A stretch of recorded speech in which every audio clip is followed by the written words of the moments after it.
नमस्कार, मैं वीरेंद्र कुमार पालीवाल आप सभी प्रियजनों को प्रातःकालीन शुभ विचार श्रृंखला के इस अंक में हार्दिक स्वागत करता हूं। प्रातःकालीन मंगल कामनाएं प्रेषित करता हूं और सम्मिलित होने के लिए आपका धन्यवाद प्रकट करता हूं। आज हम फिर से श्रीमद् भगवद गीता के अध्याय 16 जिसमें पूर्णावतार भगवान श्री कृष्ण ने 27 दैविक गुण गिनाए हैं, दैविक संपदा को प्राप्त व्यक्ति के जो सद्गुण गिनाए हैं उन पर वापस लौटते हैं।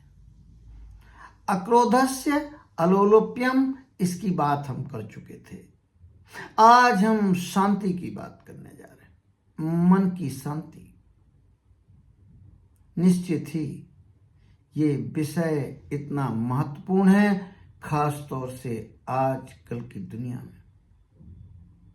हालांकि ये महत्वपूर्ण तो सदैव रहा है, पर आज डिस्ट्रैक्शंस ज्यादा होने के कारण, मन की अशांति के कारण भी ज्यादा ही है।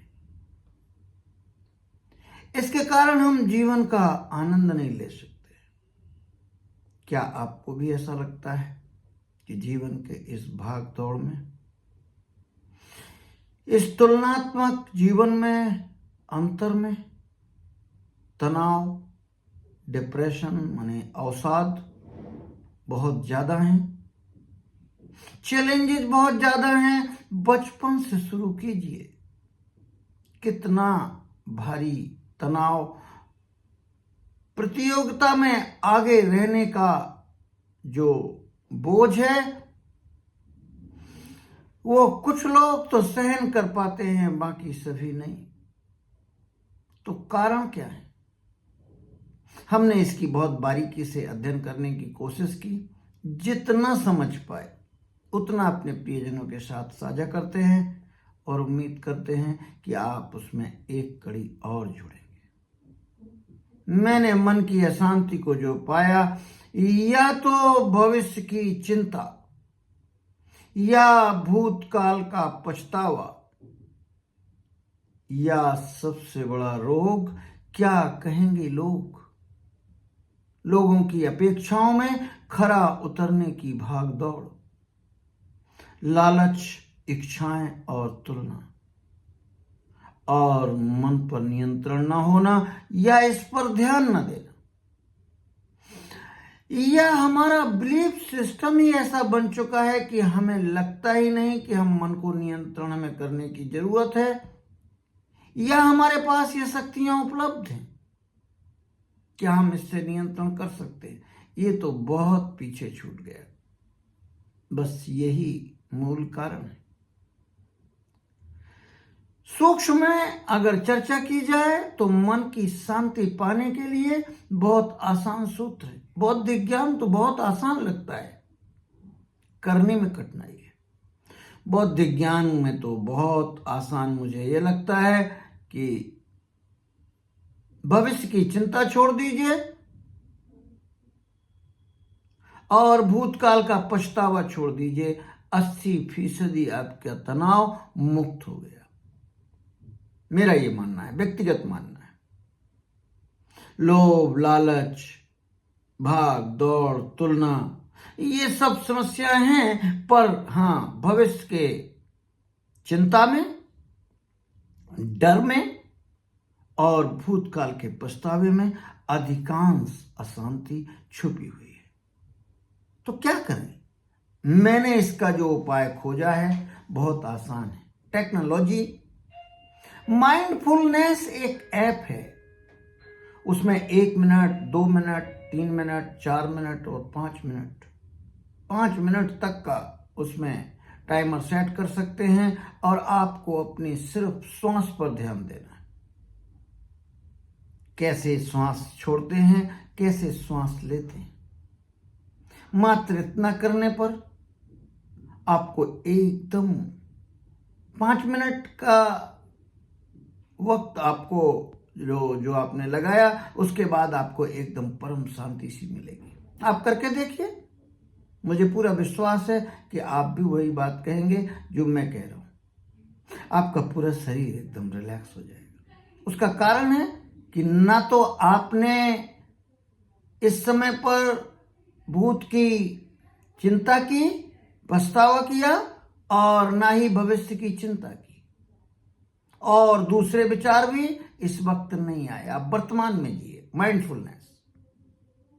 और भी छोटे छोटे उपाय हैं। हालांकि मैं डोमिनो इफेक्ट की बात हमेशा कहता रहता हूं, एक सद्गुण आएगा तो बहुत सारे सद्गुण अपने आप आ जाएंगे। प्रभु का धन्यवाद देना आपकी आदत में शुमार हो जाएगा कि हे प्रभु, आपका धन्यवाद, आपने जितना दिया मेरी लायकात से ज्यादा दिया।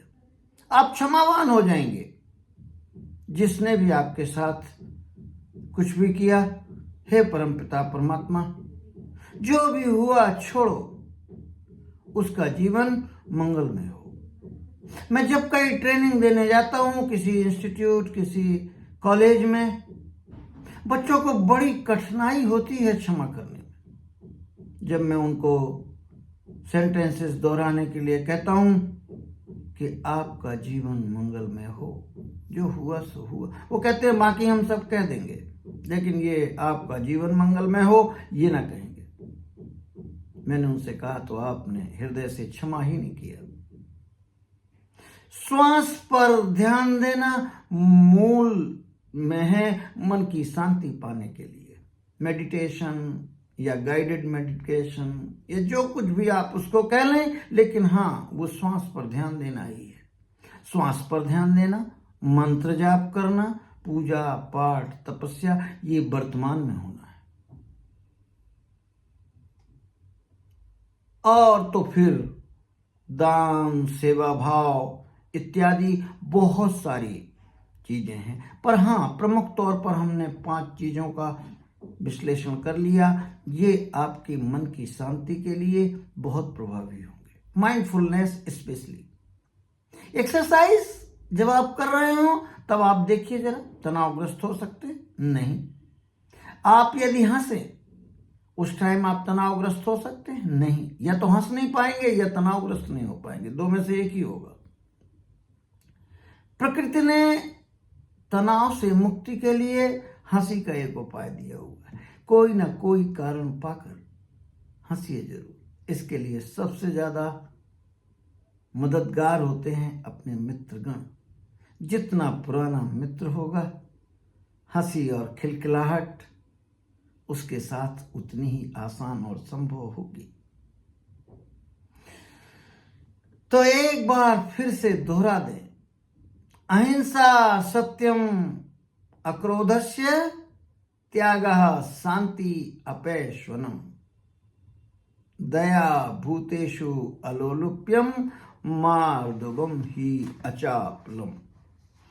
अहिंसा, सत्य, अक्रोध, त्याग, शांति और दूसरों की निंदा में कोई रुचि ना होना, कमी ढूंढने में कोई रुचि ना होना, कोमलता, विनम्रता और संकोच और मन की स्थिरता, ये ऐसे ही हैं कि जैसे प्रकाश और अंधकार एक साथ नहीं रह सकते। लेकिन सिर्फ बौद्धिक ज्ञान से ये हल हो जाएगा, ये बात मैं बार बार कहता हूं। बौद्धिक ज्ञान की अपनी कोई सामर्थ्य नहीं, जब तक कि उसको अपने आचरण में ना लाया जाए, अभ्यास से अपनी आदतों में शुमार ना कर लिया जाए, आपका व्यक्तित्व ना बन जाए वो, तब तक उस ज्ञान का कोई मूल्य नहीं। आप क्या सोचते हैं? तनाव मुक्ति असंभव है या संभव है? मेरा मानना यह है संभव है, छोटे छोटे प्रयासों से। अभ्यासेन तु कौन्तेयो वैराग्येण च गृह्यते। अभ्यास और वैराग्य से मन की स्थिरता संभव है, और मन की स्थिरता आते ही मन की शांति आना एकदम लाजमी है। यदि आपको इस वीडियो के कंटेंट्स पसंद आते हों तो कृपा करके चैनल को सब्सक्राइब करें, बेल आइकॉन की घंटी जरूर दबाएं। ये वीडियो शैक्षणिक है और अपने प्रियजनों को साझा करने के लिए उद्देश्य से बनाया गया है। इसमें व्यक्त किए हुए विचार मेरे व्यक्तिगत हैं। आपको बहुत बहुत